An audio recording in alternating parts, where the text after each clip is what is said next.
नमस्ते, सत श्री अकाल मित्रों।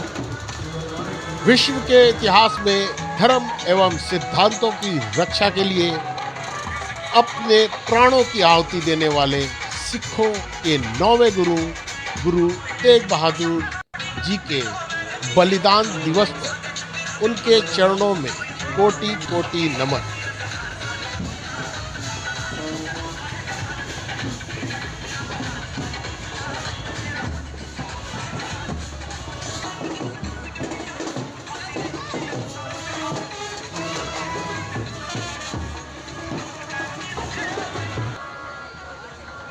धर्म और सिद्धांतों की रक्षा के लिए गुरु तेग बहादुर जी ने किस प्रकार अद्वितीय बलिदान दिया, ये किसी से छुपा नहीं है।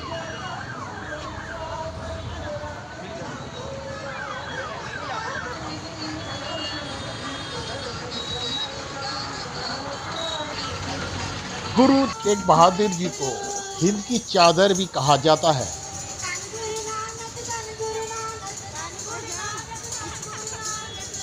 21 अप्रैल 1621 को माता नानकी और सिखों के छठवें गुरु गुरु हरगोविंद सिंह जी के यहाँ इनका जन्म हुआ।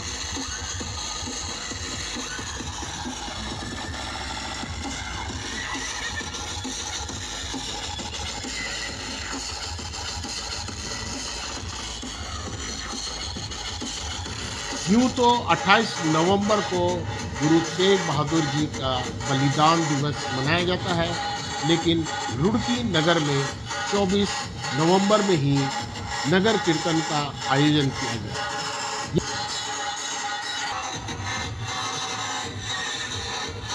नगर कीर्तन गुरुद्वारा कलगीधर से लगभग दोपहर 2 बजे प्रस्थान करने के बाद लगभग रात्रि 9 बजे वापस नियत इसी स्थान पर वापस आ जाती है।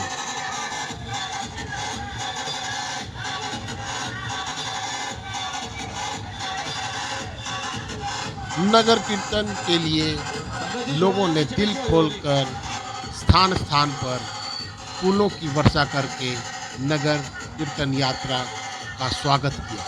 वहीं स्थान स्थान पर नगर कीर्तन में आए लोगों के लिए खाने पीने की व्यवस्था भी नगर के विभिन्न गली मोड़ चौराहे पर की गई थी।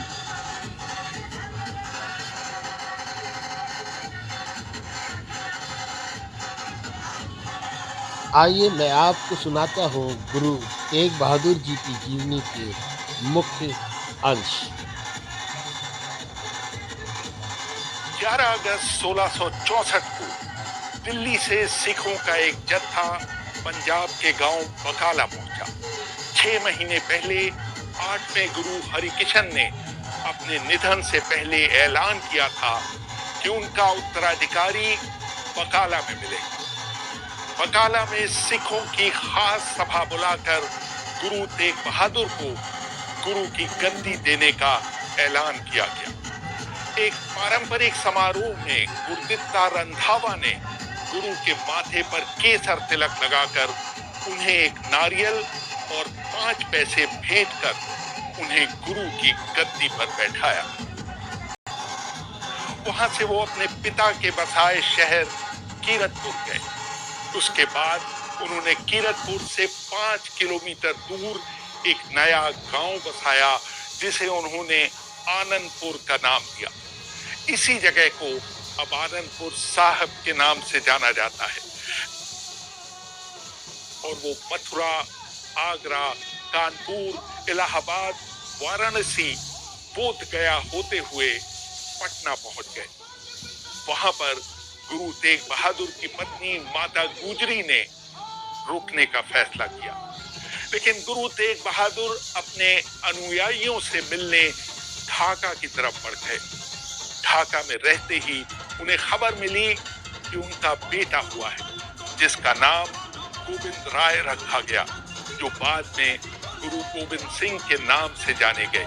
गुरु तेग बहादुर ने बादशाह औरंगजेब को संबोधित करते हुए कहा, मेरा धर्म भले ही हिंदू न हो, मैं भले ही वेदों की श्रेष्ठता, मूर्ति पूजा, और दूसरे रीति रिवाजों में यकीन न करता हूं, लेकिन मैं हिंदुओं के सम्मान से रहने और उनके धार्मिक अधिकारों के लिए लड़ता रहूंगा। मार्च 1672 में वो चक नानकी की अपनी गद्दी पर लौट आए। उनकी यात्राएं उन्हें ऐसी जगहों पर ले गई जहां गुरु नानक के अलावा और कोई सिख गुरु नहीं गया था। 25 मई 1675 को जब गुरु तेग बहादुर आनंदपुर साहब में एक संगत में बैठे हुए थे, कश्मीर से कुछ लोगों का जत्था उनसे मिलने आया। जत्थे का नेतृत्व पंडित कृपाराम कर रहे थे। उन्होंने हाथ जोड़कर गुरु से कहा, हजारों साल से चले आ रहे उनके पुरखों का धर्म खतरे में है।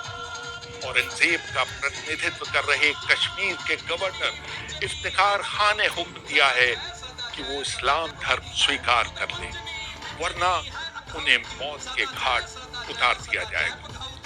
कृपाराम की गुहार का गुरु तेग बहादुर ने तुरंत कोई जवाब नहीं दिया, लेकिन उनकी व्यथा सुनकर उनका दिल मसीज गया। हरिराम गुप्त गुरु तेग बहादुर की जीवनी में लिखते हैं, गुरु ने कश्मीर से आए ब्राह्मणों से कहा कि वो बादशाह के प्रतिनिधियों से कहें कि अगर गुरु तेग बहादुर ने इस्लाम कबूल कर लिया तो वो भी अपना धर्म बदल लेंगे। औरंगजेब को इस बात से आपत्ति थी कि सारे सिख लोग गुरु को सच्चा बादशाह कहकर पुकारते थे। औरंगजेब ने इसका ये अर्थ लगाया कि गुरु ये प्रचारित करना चाहते हैं कि वो सच्चे बादशाह हैं और भारत का शासक नकली बादशाह है।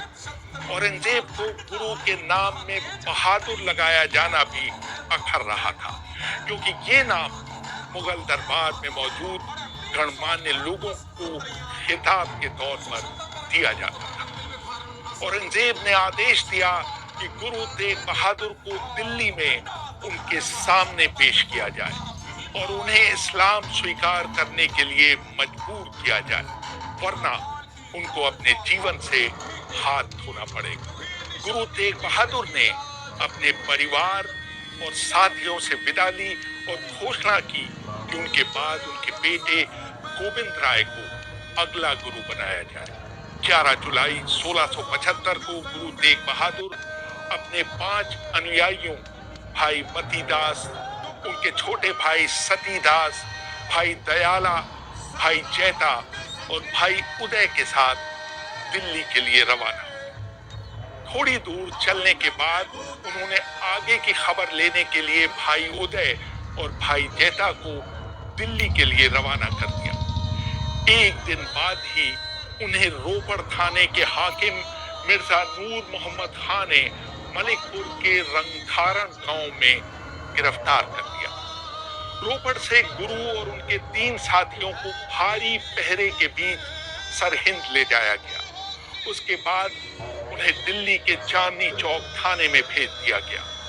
कैद के इन 4 महीनों में गुरु और उनके तीनों साथियों को काफी यातनाएं दी गई।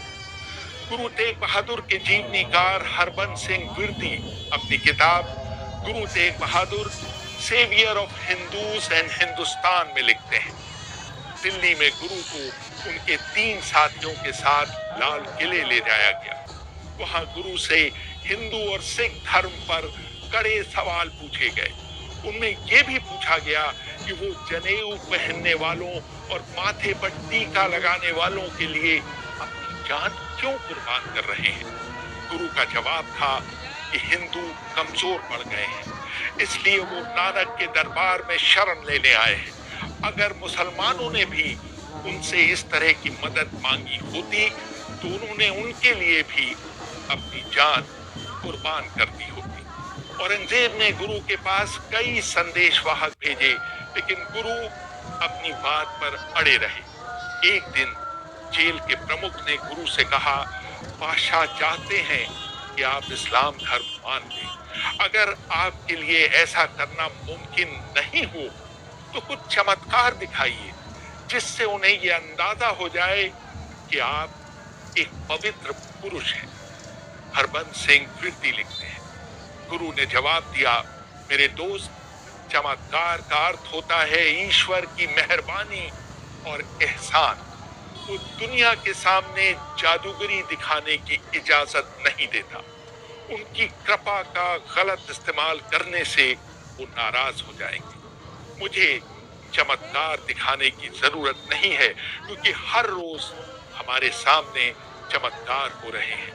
जब ये दिख गया कि गुरु तेग बहादुर अपना विचार नहीं बदलेंगे, तो उनके साथियों को उनकी आंखों के सामने ही प्रताड़ित किया गया। हरिराम गुप्ता गुरु तेग बहादुर की जीवनी में लिखते हैं, चांदनी चौक में जहां आज कोतवाली है, उसके सामने फव्वारे के पास भाई मतीदास को आरे से काट डाला गया। उन्होंने जुल्म का मुकाबला शांति और बहादुरी से किया। उसका जिक्र सिखों के दैनिक अरदास में किया जाता है। भाई मतीदास ने अपनी बारी आने से पहले हाथ जोड़कर ये दृश्य देख रहे गुरु का आशीर्वाद लिया। मतीदास को खौलते हुए तेल में जिंदा डाल दिया गया और दयाला के जिस्म के चारों तरफ रुई लपेटकर पहले उन्हें एक खंबे से बांधा गया और फिर उसमें आग लगा दी गई। वहां बहुत बड़ी भीड़ ये सब देख रही थी। ये सब गुरु तेग बहादुर की आंखों के सामने हो रहा था और वो लगातार वाहे गुरु का जाप कर रहे थे।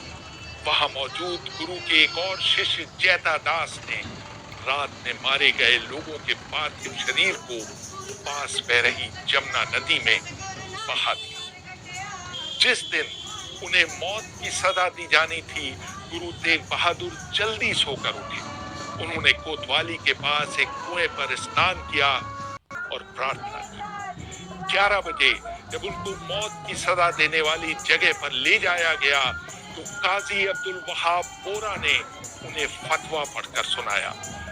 जल्लाद जलालुद्दीन उनके सामने नंगी तलवार लेकर खड़ा हो गया। उस समय आसमान में बादल आ गए और वहां मौजूद प्रत्यक्षदर्शी रोने लगे। गुरु तेग बहादुर ने अपने दोनों हाथ उठाकर उन्हें आशीर्वाद दिया। जैसे ही जलालुद्दीन ने गुरु तेग बहादुर का सिर धड़ से अलग किया, भीड़ में सन्नाटा छा गया। जिस स्थान पर गुरु तेग बहादुर की शहादत हुई थी, उसी स्थान पर बाद में सीसगंज गुरुद्वारा बनाया गया। गुरु के शिष्य जैता दास ने उनके कटे हुए शीश को दिल्ली से 340 किलोमीटर दूर आनंदपुर में ले जाकर उनके 9 वर्ष के बेटे गोविंद राय को दिया। आनंदपुर साहब में सीसगंज गुरुद्वारा उस स्थान पर बनवाया गया जहां गुरु तेग बहादुर के कटे हुए शीश को सम्मान पूर्वक दफनाया गया था। एक और व्यक्ति लखी शाह ने कोतवाली से 8 किलोमीटर दूर रकाबगंज में गुरु तेग बहादुर के पार्थिव शरीर की अंत्येष्टि की। उसी स्थान पर उनकी याद में एक गुरुद्वारा बनाया गया है। गुरु तेग बहादुर के बलिदान के बाद बहुत से पंडितों ने सिख धर्म अपना लिया। कश्मीरी ब्राह्मणों का नेतृत्व करने वाले कृपा राम ने भी सिख धर्म अपना लिया। सिख अध्येता गुरमुख सिंह ने अपनी किताब गुरु तेग बहादुर द ट्रू स्टोरी में लिखा, गुरु तेग बहादुर के इस बलिदान का जबरदस्त असर हुआ जिसने भारतीय उपमहाद्वीप के इतिहास को बदल दिया। कश्मीरी ब्राह्मणों का नेतृत्व करने वाले कृपा राम ने भी सिख धर्म अपना लिया। ये मानव इतिहास में मानवाधिकारों के लिए दी गई शहादत का सबसे बड़ा उदाहरण बन गया। यहीं से जग चानन होवा, मिट्टी तुम जग चानन होवा। अंत तक मेरे साथ बने रहने के लिए आपका बहुत बहुत आभार व धन्यवाद। अगली किसी ऐसे ही वीडियो में मैं आपसे फिर मिलूँगा। तब तक के लिए मुझे आज्ञा दें। नमस्कार।